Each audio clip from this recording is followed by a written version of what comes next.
여러분들 다른 사람 도움받아서 큰일 감당해 보신 적 있으시죠? 뭐 집안 같으면 결혼 같은 게 될 수도 있고, 장례식 이런 것도 될 수도 있고, 회사나 학교나 이런 데서 여러분 어떤 프로젝트를 감당하고 뭐 이런 일들 감당해 보신 적 있을 겁니다.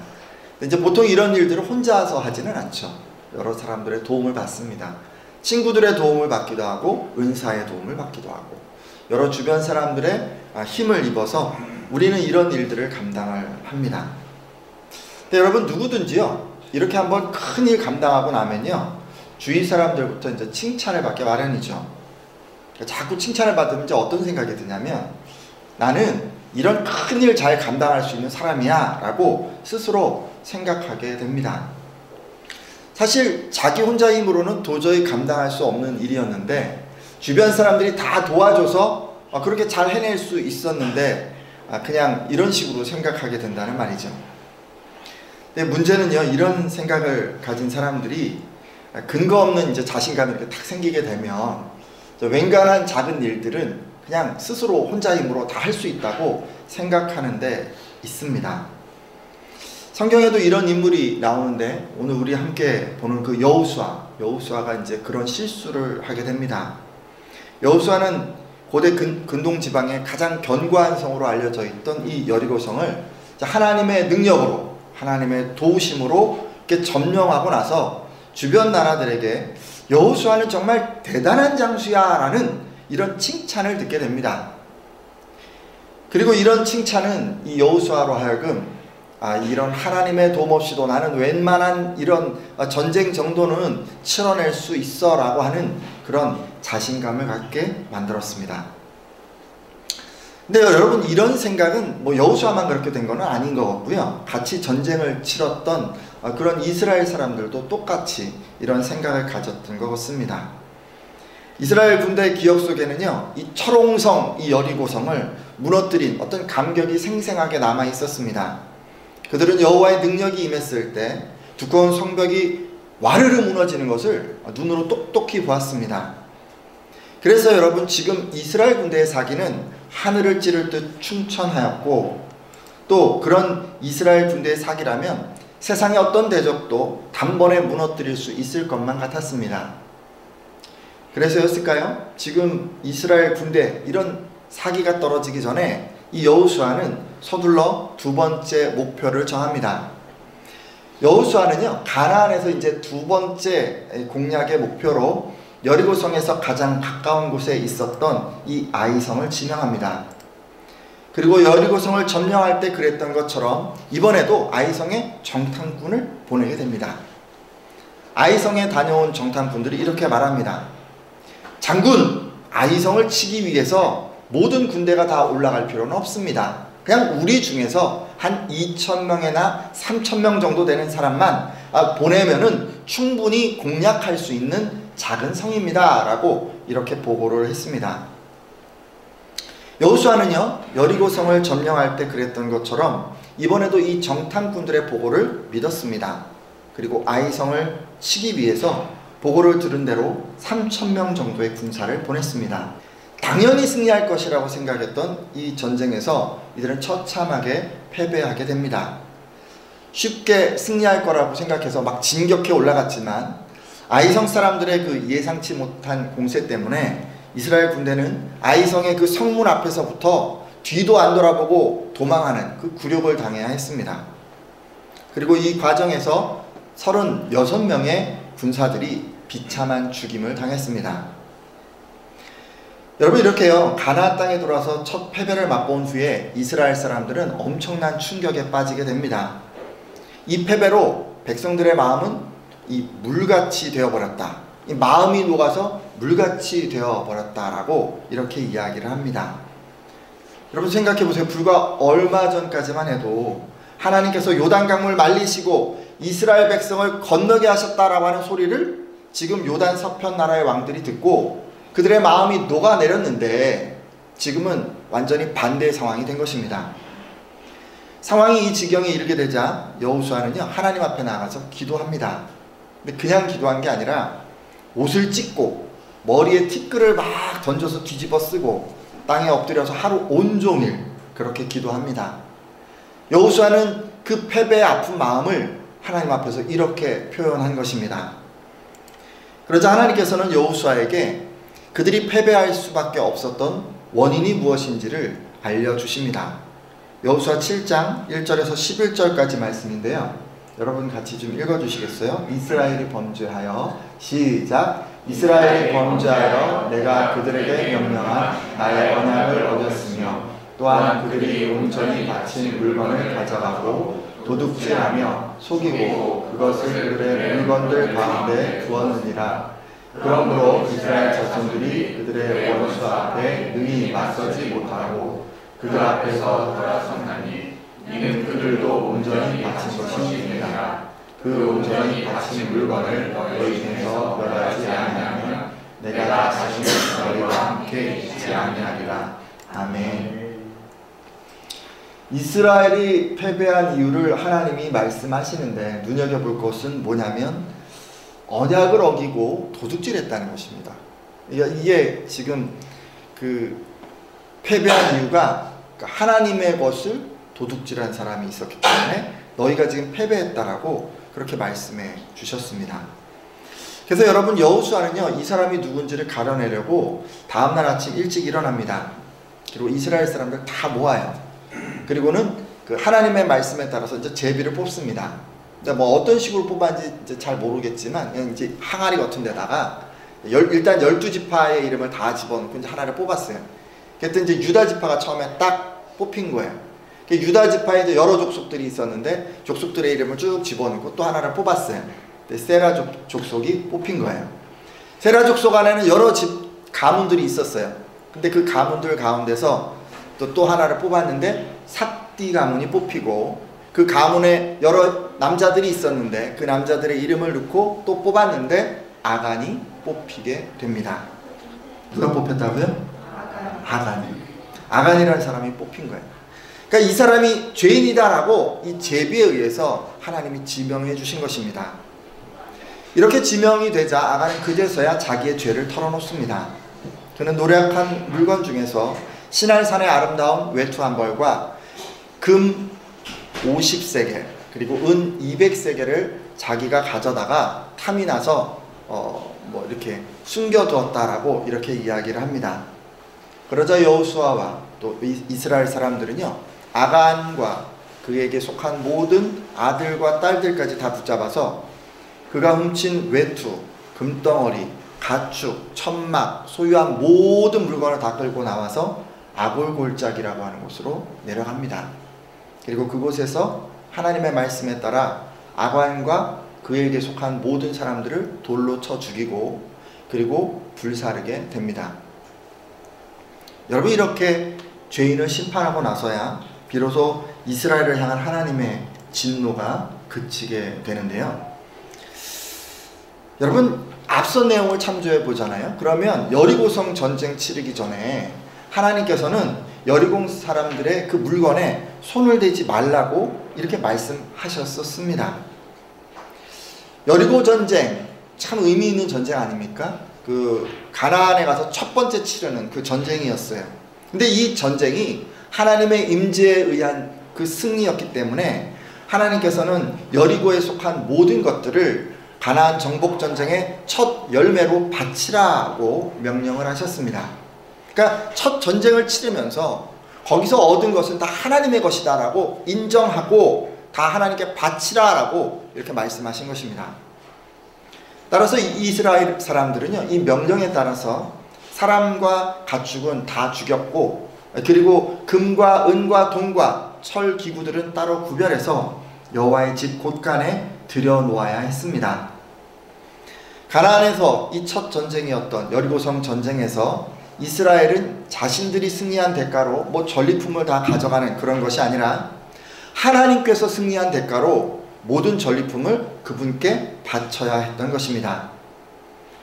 하지만 여러분 이 이스라엘 사람들 가운데 이 한 사람 아간은요 하나님의 말씀을 어기고 전리품을 가져갔습니다. 아간은 다른 사람들이 보지 않는 틈을 타서 이제 전리품을 이제 옮기는 척 하면서 아무도 모르게 금 50세겔, 은 200세겔, 옷 한 벌을 자기 텐트 밑에 몰래 이렇게 숨겨놓게 된 것입니다. 아간을 이렇게 숨겨두면요, 그것을 자기 소유로 만들 수 있을 거라고 생각했습니다. 실제로 다른 사람들은 아무도 아간이 이걸 가져갔는지 몰랐어요. 하지만 하나님께서는 그의 죄악을 다 알고 계셨습니다. 게다가 하나님께서는 아간의 이런 죄로 인해서 몹시 진노하시게 됩니다. 그래서 하나님은요, 아이성과 이제 전쟁을 치르게 되는데 이스라엘을 도와주시지 않으셨습니다. 그 결과 하나님의 도움을 받지 못한 이스라엘 공동체는 아이성과의 전쟁에서 무참하게 패했고 무려 36명이나 되는 그 생명이 죽임을 당한 것입니다. 이 모든 것은 아간의 그 탐욕이 빚은 참사였던 것이죠. 여러분 어떻게 생각하십니까? 그동안요, 하나님이 지금 이스라엘 사람들 다 먹이시고 필요한 거 다 공급해 주셨잖아요. 먹을 거, 마실 거, 필요한 모든 것 다 공급해 주셨잖아요. 그리고 지금 뭐라고 약속하셨어요? 너희가 가나안 땅에 들어가기만 하면 더 많은 것들, 더 좋은 것들, 먹을 것들 넘치게 주시겠다라고 지금 약속하신 거 아닙니까? 근데 지금 이 마당에 하나님이 그렇게 주시겠다고 얘기하고 지금 이렇게 첫 번째 전쟁의 거 다 바치라고 그렇게 했는데 지금 그런 상황에서 자기 주머니를 막 채운다는 것은 여러분 뭘 의미할까요? 하나님은 그 모습을 보고 어떻게 생각하셨을까요? 하나님은요, 지금 아간이 이렇게 자기 주머니를 챙기겠다는 그런 모습을 보시고 내가 너에게 공급해 준다는 이 약속, 그 약속을 내가 믿지 못하는구나 라고 그렇게 생각하셨습니다. 그래서 하나님이 진노하셨던 거예요. 언약을 어겼다는 얘기는 다른 게 아니에요. 하나님이 말씀하신 그 말씀을 믿지 못하고 그것을 깨버린 거예요. 그래서 하나님은요, 아간에게 또 아간이 소속되어 있던 이 이스라엘에게 진노하셨던 것입니다. 여러분 이것이 이스라엘이 이 아이성 전투에서 패배한 첫 번째 원인이었습니다. 사실 여러분 그 재물에 대해서 누구나 다 욕심이 있는 거 당연한 것 같아요. 특히나 그 재물이 공들이고 노력해서 얻은 것이라면 더더욱 귀해 보일 것입니다. 우리 그렇잖아요. 세상에 나가면 뭐 돈 버는 게 쉽지가 않아요. 때로는 더럽고 치사하고 막 이런 거 막 참아가면서 열심히 일하고 고생해서 번 그런 돈이 그래서 더 귀해 보이고, 뭐 우리 가운데 이런 얘기도 있잖아요. 돈 벌어봐야 돈이 무서운 줄 안다 라는 그런 말도 그래서 하는 말일 수 있습니다. 목숨을 걸고 치른 이 여리고 전쟁에서 승리를 거둔 이스라엘 사람들에게 지금 눈앞에 있는 전리품은 바로 그런 대상이었을 것입니다. 그들에게 있어서 이 전리품은 정말 귀한 거였어요. 근데 하나님께서는 이스라엘 백성들이 노력하고 또 목숨을 걸고 이렇게 나가서 싸워서 얻은 이 전리품을 다 바치라고 하셨습니다. 하나도 남김없이 말이죠. 이런 하나님의 명령에 아간을 제외한 대부분의 이스라엘 사람들은 순종했습니다. 그들이 이렇게요, 힘들게 얻은 전리품을 드릴 수 있었던 것은 다른 것 때문이 아니에요. 공급해 주시는 하나님에 대한 믿음 때문이었어요. 다 드려도 하나님이 더 좋은 것으로 주신다는 믿음이 있었기 때문에 이들은 지금 눈앞에 아깝지만 갖고 싶지만 그렇지만 그것들을 다 드릴 수 있었던 것입니다. 하지만 아간은요, 공급해 주시는 하나님에 대한 불신 때문에 이 물질에 대한 탐욕을 이기지 못했습니다. 이 아간은 그 전능하신 하나님을 다 알고 있었어요. 그 여리고성 전쟁 가운데 하나님의 그 역사를 다 봤어요. 근데 결정적으로 하나님께서 내 삶의 공급자이시고 필요한 것들을 언제나 채워주시는 분이다 라고 하는 그 사실을 그가 믿지 못했던 것입니다. 아간은 하나님의 약속보다 지금 눈앞에 보이는 금과 은이 보장해 줄 수 있는 미래를 더 믿었습니다. 그래서 전리품으로 얻은 이 재물을 하나님께 바치지 못했던 것입니다. 근데 여러분 우리도 비슷해요. 채워주시겠다라고 하는 하나님의 약속보다는 이 돈이면 내가 원하는 것들을 살 수 있고 내가 먹고 싶은 것 얼마든지 먹을 수 있어 라는 생각이 있기 때문에 우리는 일반적으로 물질이 보장해주고 재물이 보장해주는 그 미래에 마음을 뺏기게 마련입니다. 여러분 사랑하는 성도 여러분, 어찌 보면요 하나님께서 모르시는 게 아니에요. 전리품, 그 이스라엘이 목숨을 걸고 싸워 얻은 그 귀한 물질이라고 하는 것을 다 알고 계셨잖아요. 그런 것처럼 여러분이 번 돈, 먹고 싶은 것, 입고 싶은 것 참고 온갖 그 스트레스 참아가면서 번 그런 돈이라고 하는 것 하나님께서 누구보다 잘 알고 계십니다. 그렇게 여러분, 하나님께서요, 그렇게 힘들고 어렵게 번 여러분들의 그 재물을 하나님께 드리는 것을 보고 싶어 하시는 거예요. 하나님을 가장 사랑하는지, 내가 그렇게 마음이 가는 그 재물보다도 하나님께 더 마음을 두고 있는지 확인하고 싶으신 것입니다. 오늘 함께한 예배자들은요, 교회 공동체를 물질로 섬기는 것이나 때로는 우리 어려운 이웃 구제할 때도 있고, 또 헌금이나 11조 드릴 때도 있고, 또 이렇게 하나님께 드리는 순간들이 있어요. 근데 이런 순간마다 더 좋은 것으로 채워주시고 또 공급해 주시는 그 하나님을 꼭 신뢰하시기를 바랍니다. 그래서 여러분, 좀 아깝다 그런 느낌 있잖아요. 이거 정말 내놓기 싫은 그런 마음이 있잖아요. 그런 순간에 더 좋은 곳으로 공급해 주시는 그 하나님을 믿기 때문에 내가 이 물질을 하나님께 드립니다 라고 고백하며 나아가는 그런 여러분들의 신앙이 다 되시기를 바랍니다. 여러분, 우리 그 불신앙의 모습에 대해서 제가 좀 말씀드렸는데, 재물에 대해서만 그런 건 아니고요. 사실 시간에 대해서도 우리는 이런 일들이 종종 있어요. 대표적인 건 아마도 주일 성수의 신앙을 들 수 있겠지만, 좀 더 확장해 보자면 우리가 드리는 어떤 예배나 한 번의 어떤 성경 공부나 한 번의 어떤 기도회나 한 번의 나눔이나 이런 것들이 얼마나 소중한지 우리는 미처 생각하지 못합니다. 하나님께서 그런 시간을 통해서 우리에게 이제 값진 것을 공급해 주시려고 해요. 우리들은 그런 시간을 통해서 하나님으로부터 정말 영적인 것, 세상에서 얻을 수 없는 것, 그런 어떤 위로, 그런 지혜를 얻게 되는데 우리가 그런 것들을 잘 신뢰하지 않는 것 같습니다. 아니, 하나님이 주시는 그런 것이 없어도, 그러니까 우리가 예배드리지 않고 기도하지 않아도 오늘을 사는데 아무런 문제가 없다라고 생각하는 것 같습니다. 그래서 더 값어치 있는 것을 얻기 위해서 예배도 빠지고 성경 공부도 빠지고 기도에도 빠지고 나눔도 빠질 때가 있습니다. 그러면서도 하나님으로부터 얻지 못한 것에 대해서 아무런 안타까움도 부담감도 느끼지 않습니다. 왜 그럴까요? 우리가 더 좋은 것 주신다는 그 하나님의 약속을 믿지 않기 때문에 그런 거예요. 믿지 않으니까 전혀 어떤 부담감도 느끼지 않는 것입니다. 하지만 하나님께서는 그런 분들을 보면서요, 안타깝게 생각하세요. 왜 이 사람들은 내가 복을 주겠다고 하는데도 믿지 않을까? 왜 다른 것들을 더 의지할까? 이렇게 생각을 하십니다. 때로 하나님께서는 우리들의 모습을 보시면서 왜 약속을 믿지 않는 것인가? 라고 그렇게 생각하십니다. 혹시 우리 가운데요, 말씀을 믿지 못하기 때문에 시간 들이지 못하는 그런 분들 계시다면 이제는 하나님을 신뢰할 수 있기를 바랍니다. 더 큰 복을 주시겠다는 이 하나님의 말씀을 믿을 수 있기를 바랍니다. 그래서 하나님께서 요구하시는 것들을 아낌없이 드림으로 약속한 복을 다 누리게 되기를 예수님의 이름으로 축원합니다. 제가 지금까지요, 이스라엘 전쟁에서 패한 어떤 직접적인 이유로 이 아간의 범죄에 대해서 말씀드렸는데, 하나님께서 지금 굳이 얘기하지는 않았지만 우리는 이제 문맥을 통해서 이스라엘이 패배한 이 두 번째 이유를 알 수가 있습니다. 여러분, 무엇이라고 생각하십니까? 이스라엘 안에 있었던 어떤 교만이 지금 이들이 패한 두 번째 이유입니다.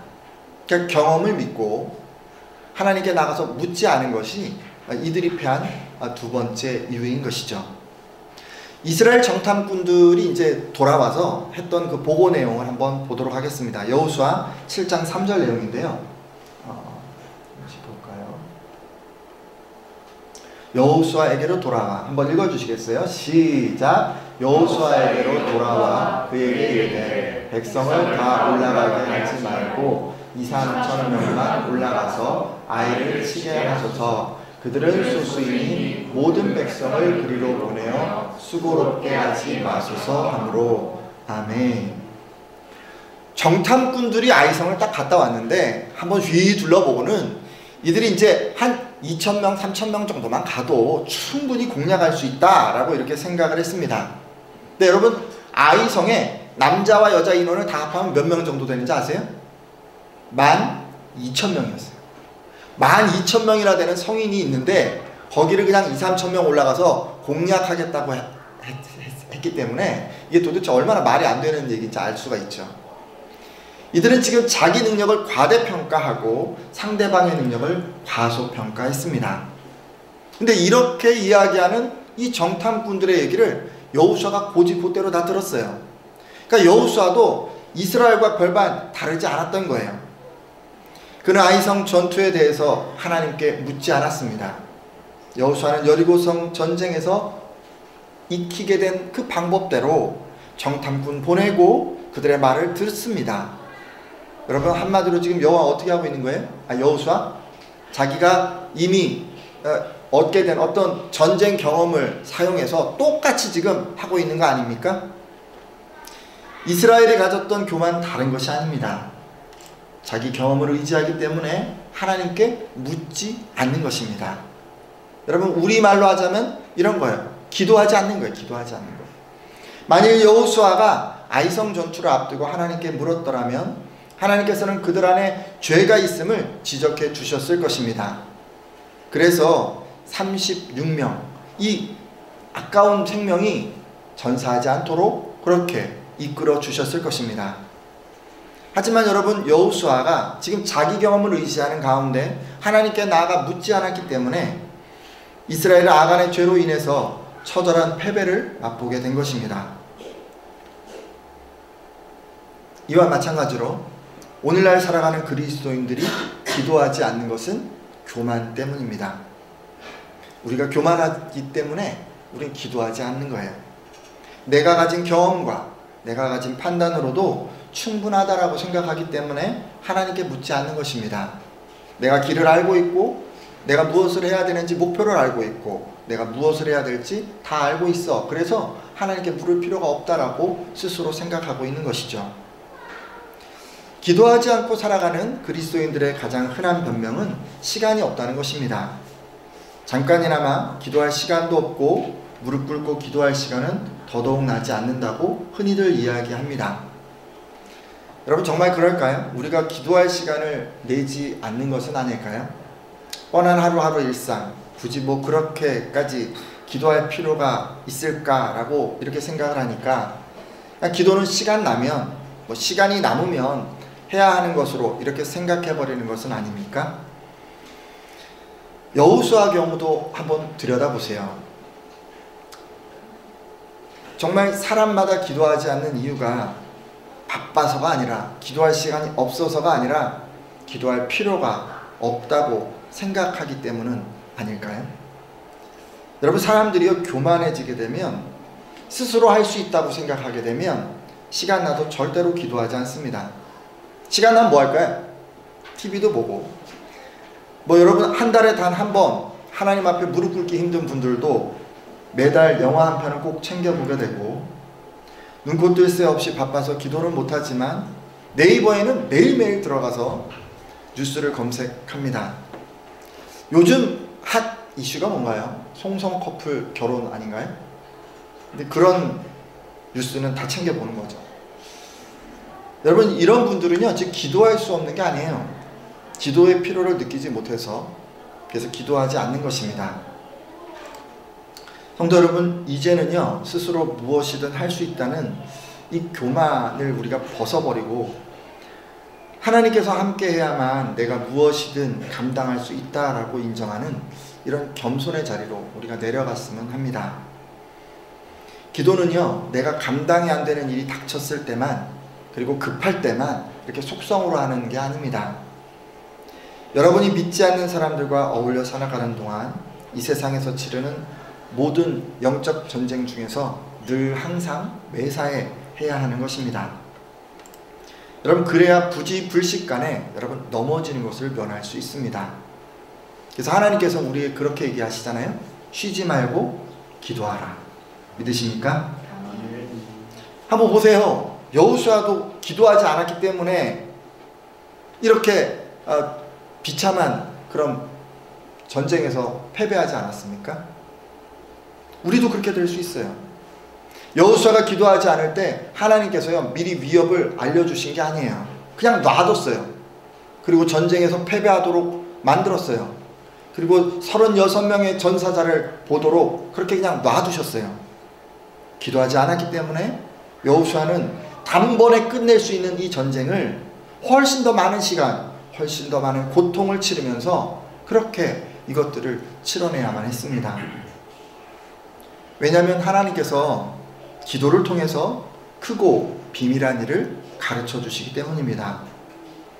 따라서 여러분이요 매사에 기도하지 않으면 여러분 하나님의 도움을 기대할 수가 없습니다. 여러분 삶 가운데요 이렇게 넘어지고 싶지 않잖아요. 실패하고 싶지 않잖아요. 여호수아 같이 이렇게 전쟁에서 지고 싶지 않잖아요. 그러시다면 어떤 일이든지 매사에 늘 이렇게 기도하십시오. 승리하는 삶을 살길 원한다면 아무리 작은 일이라도 우리는 기도해야 합니다. 그래야 여호수아처럼 실패하지 않고 늘 승리의 길을 걸을 수 있는 것입니다.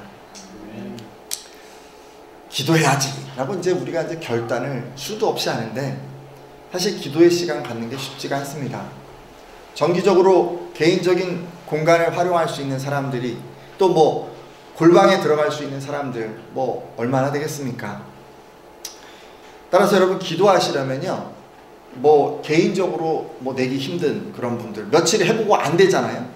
그런 분들은 그냥 뭐 근처 교회 새벽 기도회를 가시거나 아니면 우리 교회는 수요 기도회가 있으니까 그럼 기도회 그냥 나오세요. 그래서 그냥 같이 기도하세요. 왜냐하면 혼자 따로 시간 내는 게 힘들기 때문에 딱 정해놓고 그냥 그렇게 하시면 오히려 좀 쉽습니다.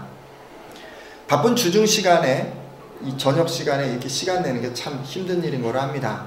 여러분 애들이 있는 집 막 뛰어다니고 TV 소리 나고 뭐 전화 소리 뭐 이런 시끄러운 집에서 여러분 무릎 꿇고 하나님께만 집중한다는 것 사실 정말 상상하기도 힘든 일 아닙니까?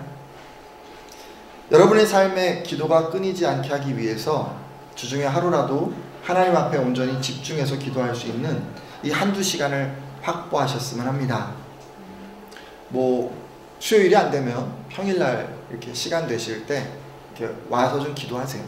제가 이제 저녁 때 좀 늦게까지 있기 때문에 미리 전화를 하시면 제가 있으면 이제 함께 기도하실 수 있습니다. 그리고 이렇게 기도하며 살아가는 한 주, 또 기도하지 않았던 그 한 주가 얼마나 다른지를 한번 여러분 체험해 보셨으면 합니다. 우리 하나님의 인도하심이 늘 필요하잖아요. 일이 많고 바쁜 한 주를 앞두고 어떻게 기도할까 생각하는 그런 그리스도인들 다 되셨으면 좋겠고요. 하나님의 지혜가 필요하기 때문에 업무상의 약속이든 개인적인 약속이든 또 누군가를 만나기 전에 거울 한 번 볼 바로 그 시간에 그 만남을 위해서 잠깐이라도 기도하는 여러분들이 다 되셨으면 좋겠습니다. 하루를 시작할 때도 기도하고 하루를 끝낼 때도 잠깐이라도 하나님께 감사의 기도를 올리는 여러분들이 다 되셨으면 좋겠습니다. 그래서 기도할 때 스스로 통제할 수 없는 여러분 삶의 수많은 변수들이 어떻게 바뀌어 가는지 직접 체험해 보셨으면 좋겠습니다. 이제 기도하려고 하는데요. 자기가 의지함으로 이 자기 어떤 경험, 자기가 가지고 있는 어떤 능력을 의지함으로 기도하지 않았던 분들은 이제 하나님을 의지하셨으면 좋겠어요. 무릎 꿇는 시간을 가졌으면 좋겠습니다. 기도의 시간이나 장소를 좀 구별하겠다고 결단해 주시고 사정이 여의치 않아 어려운 분들은 기도회 같은 모임에 참석하겠다고 여러분 결단해 주십시오. 또 더 좋은 것 주시겠다고 하는 약속을 믿지 못해서 아무것도 드릴 수 없었던 분들은 하나님의 약속을 신뢰할 수 있는 믿음을 달라고 기도해 주십시오. 그래서 하나님의 것을 구별함으로 주시는 복을 누리는 성도들이 다 되게 해달라고 그렇게 기도해 주십시오.